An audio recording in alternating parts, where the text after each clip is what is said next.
Perintah pertama Nabi Muhammad untuk hijrah kepada umatnya kala itu adalah ke Ethiopia ini. Ethiopia.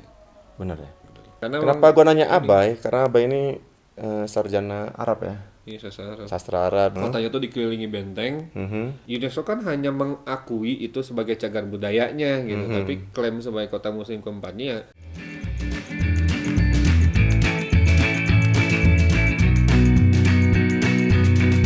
Hai guys, jumpa lagi di channel saya TST, Tito Sianipar Talks. Kali ini saya akan berbincang dengan seorang teman. Dia adalah Halo, Akbar Kutbi. Akbar Kutbi, Akbar Kutbi adalah staff sosial budaya. ya Pensosbud di KBRI Addis Ababa. Saya berada di rumahnya sekarang yang kebetulan saat ini sedang Mati lampu. mati lampu. Addis Ababa, Ethiopia sering kejadian seperti ini. Mati lampu, Mati air. mati air juga. Seberapa Apalagi? sering? Sering banget. Kalau dalam seminggu Ini aja kira-kira nih air nih udah 3-4 hari nggak ada. 3-4 hari dalam seminggu Minggu ini, terakhir. heeh. Saya datang ke sini tadi listrik nyala. Rencana mau main PS. Heeh. Barusan mati. Ya kita TST aja lah ya. TST. Terus kalau air mati solusinya apa buat teman-teman? Kan ada, kalau air mati sih ada penampungan ya. Kan kita nampung nih pakai drum-drum di bawah nih. Oke. Gitu kan. Tapi ini mendingan lah. Gua dulu pas baru datang itu 2018 pernah 2 bulan nggak ada. 2 bulan mati air. 2 bulan mata air tuh sampai beli, sampai minta ke kantor, Wow. mandi di kantor. Wow. Apalagi hal-hal lain selain air dan listrik ini? Internet. Oh, internet bener. Kayaknya kemarin ya? Kalau nggak salah kemarin sore juga internet Down. ya, down. Down aja ya. Heeh. Karena kita punya pengalaman di sini seperti di vlog sebelumnya. Biasanya internet sengaja dimatikan pemerintah kalau ada kejadian-kejadian Kejadiannya. politis Iya. lah, atau kerusuhan atau ada gonjang-ganjing apa dimatiin. Tapi yang diceritakan Abai barusan itu karena Yang infrastruktur mereka aja kan. infrastruktur ya sih. Karena infrastruktur. Dan di sini orang nggak punya pilihan provider lain, cuma satu. Nah, yang belum banyak gue tampilkan di channel gue misalnya soal kehidupan muslim di sini, karena gue udah wawancara dengan let's say beberapa orang Ethiopia yang ortodoks, termasuk juga dengan suster Indonesia yang artinya Katolik. Kalau muslim sini seperti apa? Ada seperti di kita nggak sih, artinya semacam pembelahan NU Muhammadiyah misalnya? Kalau di sini bukan itu kan organisasi ya. Kan itu kan organisasi. Tapi organisasi kayak keagamaan NU Muhammad setempat. Indonesia kan cukup signifikan. Misalnya dalam soal menentukan, kan beberapa tahun belakangan lah kan pernah ada perbedaan soal menentukan lebaran kapan gitu kan. Itu kan karena perbedaan cara metode. Iya, maksudnya aja kayak sih gitu di sini ada sebetulnya. nggak? Kalau di sini nggak ada. Kalau Karena soal punya itunya Sunni Syiah Sunni- ada nggak di sini? Sunni Syiah, gue kurang tahu ya kalau Sunni Syiah. Mungkin ada sih mungkin. Tapi Ada Syiah berarti di sini. Tapi mayoritas Sunni lah ya. Sepertinya ada. Mayoritas Tapi Sunni lah sini sejauh sama ini kayak belum kita ada. ya. Ya, Syiah mayoritas ada Sunni. atau enggak? Sepertinya ada. Sepertinya Tapi lu ada. nggak yakin. Nah, nggak yakin karena Kenapa gua nanya Abai? Karena Abai ini sarjana Arab ya, Ini sastra. sastra Arab. Jadi Sastra apa? Bukan agama, bukan SAG. sastra Arab ya. Ya cuma karena ada sejarah Arabnya aja sih. Iya, lu tahu banyak pasti Ada kan. Jadi layak untuk jadikan sumber lah. Juga dia sering jadi imam. Pernah enak. Waduh, sekarang Oke, udah apa? dia nggak mau dipakai sering ya, udah pernah. Dia beberapa kali diminta jadi imam acara sholat Id, Sholat Idul Id. Adha misalnya ya, Idul Fitri. Ethiopia Muslim, gue juga punya informasi bahwa dan Abai pernah ke sana. Ada beberapa kota suci bagi umat Muslim kan. Yang pertama itu Mekah, Mekah, yang kedua Madinah, Madinah, ketiga Baitul Maqdis, Yerusalem. ya. dan keempat itu ada di Ethiopia ini, Konon katanya ya di Harar, yaitu kota Harar. kota Harar. Abai sudah pernah ke sana. Seperti apa di sana, Bay? Kota Harar. Seperti apa dan kenapa jadi kota suci bagi umat Muslim gitu? Sebetulnya sih itu kan kota Harar itu diakui di UNESCO sebagai cagar budaya.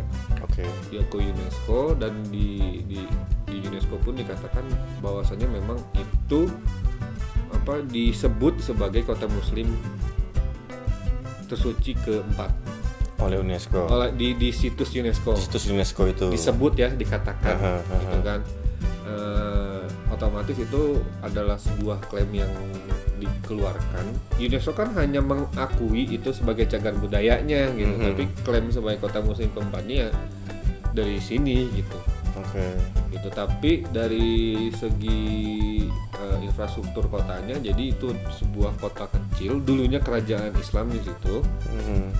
Syekh Abadir kalau nggak salah nama salah satu ininya. Syekh berarti dari Jazirah Arab itu. Dari Jazirah Arab. Datang ke sini bikin koloni lah. Bikin di situ. Sebenarnya koloni lah mungkin zaman dulu. Kotanya tuh dikelilingi benteng.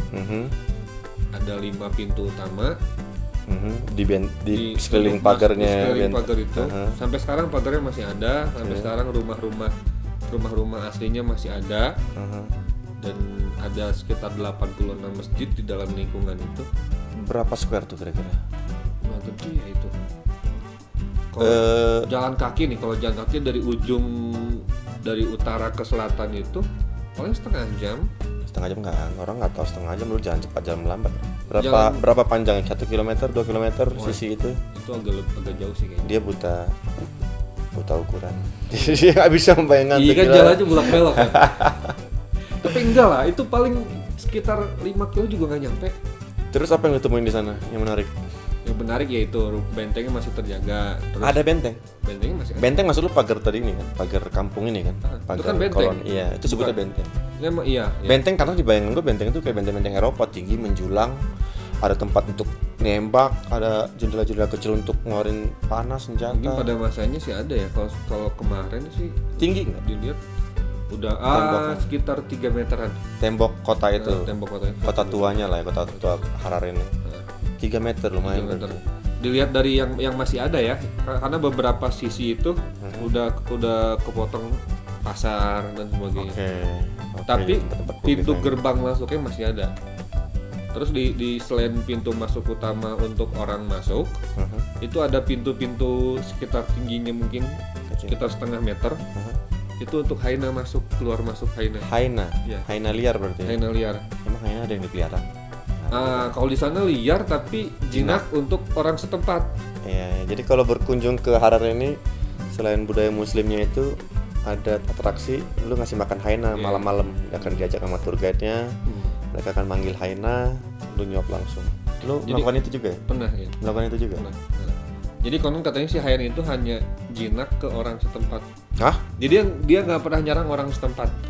Karena sejarahnya dulu pada masa mungkin zaman Syekh Abadir itu, dia bersahabat dengan hyena. Dia suka ngasih makan hyena, bahkan setiap setahun sekali ada festival, orang-orang itu ngasih makan hyena. Masih makan berarti daging gitu ya? Daging. Hyena makan tomat nggak? Hah? Hyena makan tomat? Makan tomat. Maksud gua daging kan mahal dibanding sayur-sayuran. Daging sisa kali atau apalah, nggak tahu lah pokoknya. Pokoknya ada festival itu aja setiap tahunnya itu. Tapi ada poin menarik di situ bahwa bagaimana manusia tinggal di alam ini menjaga keharmonisan dengan makhluk hidup lain. Balik ke soal muslim tadi, waktu lu di Harar misalnya, lu ketemu turis lain nggak yang katakanlah datang ke sana karena tahu Harar ini kota suci muslim misalnya? Waktu pas lagi bareng ke sana ada sih, tapi saya nggak sempet ngobrol. Soal sejarah Islam juga di Ethiopia yang saya tahu, koreksi gue kalau salah karena lu sastra Arab kan, tahu sejarah Arab lah, kalau salah. Perintah pertama Nabi Muhammad untuk hijrah kepada umatnya kala itu adalah ke Ethiopia ini. Benar ya? Kenapa ketika itu? Karena pada masa ya ini nih, sebetulnya karakter dasar orang Arab itu kan karakter hidup mereka ya, biasa mereka kan hidupnya pindah-pindah. Setiap pindah-pindah itu kan ada tempat baru, otomatis ada penghuni baru, perebutan lahan dan sebagainya. Nah pada masa itu gitu kan, mungkin di satu tempat yang baru itu di Mekah itu ada kelompok baru gitu. Jadi orang yang lama itu kan merasa terancam dan sebagainya, terdesak, akhirnya memerangi gitu kan. Memerangi kelompok baru itu ya, kelompok Islam itu kan. Itu yang disebut dengan kaum Quraisy ya. Kaum Quraisy yang mendesak umat Muslim ketika itu. Iya. Terus yang gue jadi penasaran adalah kenapa Nabi Muhammad ketika itu memerintahkan untuk ke Abyssinia ini, ke sini.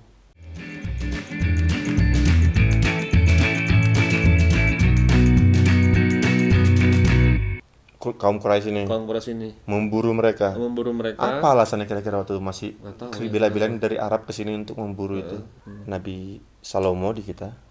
Kalau di Islam Sulaiman. Punya keturunan di sini.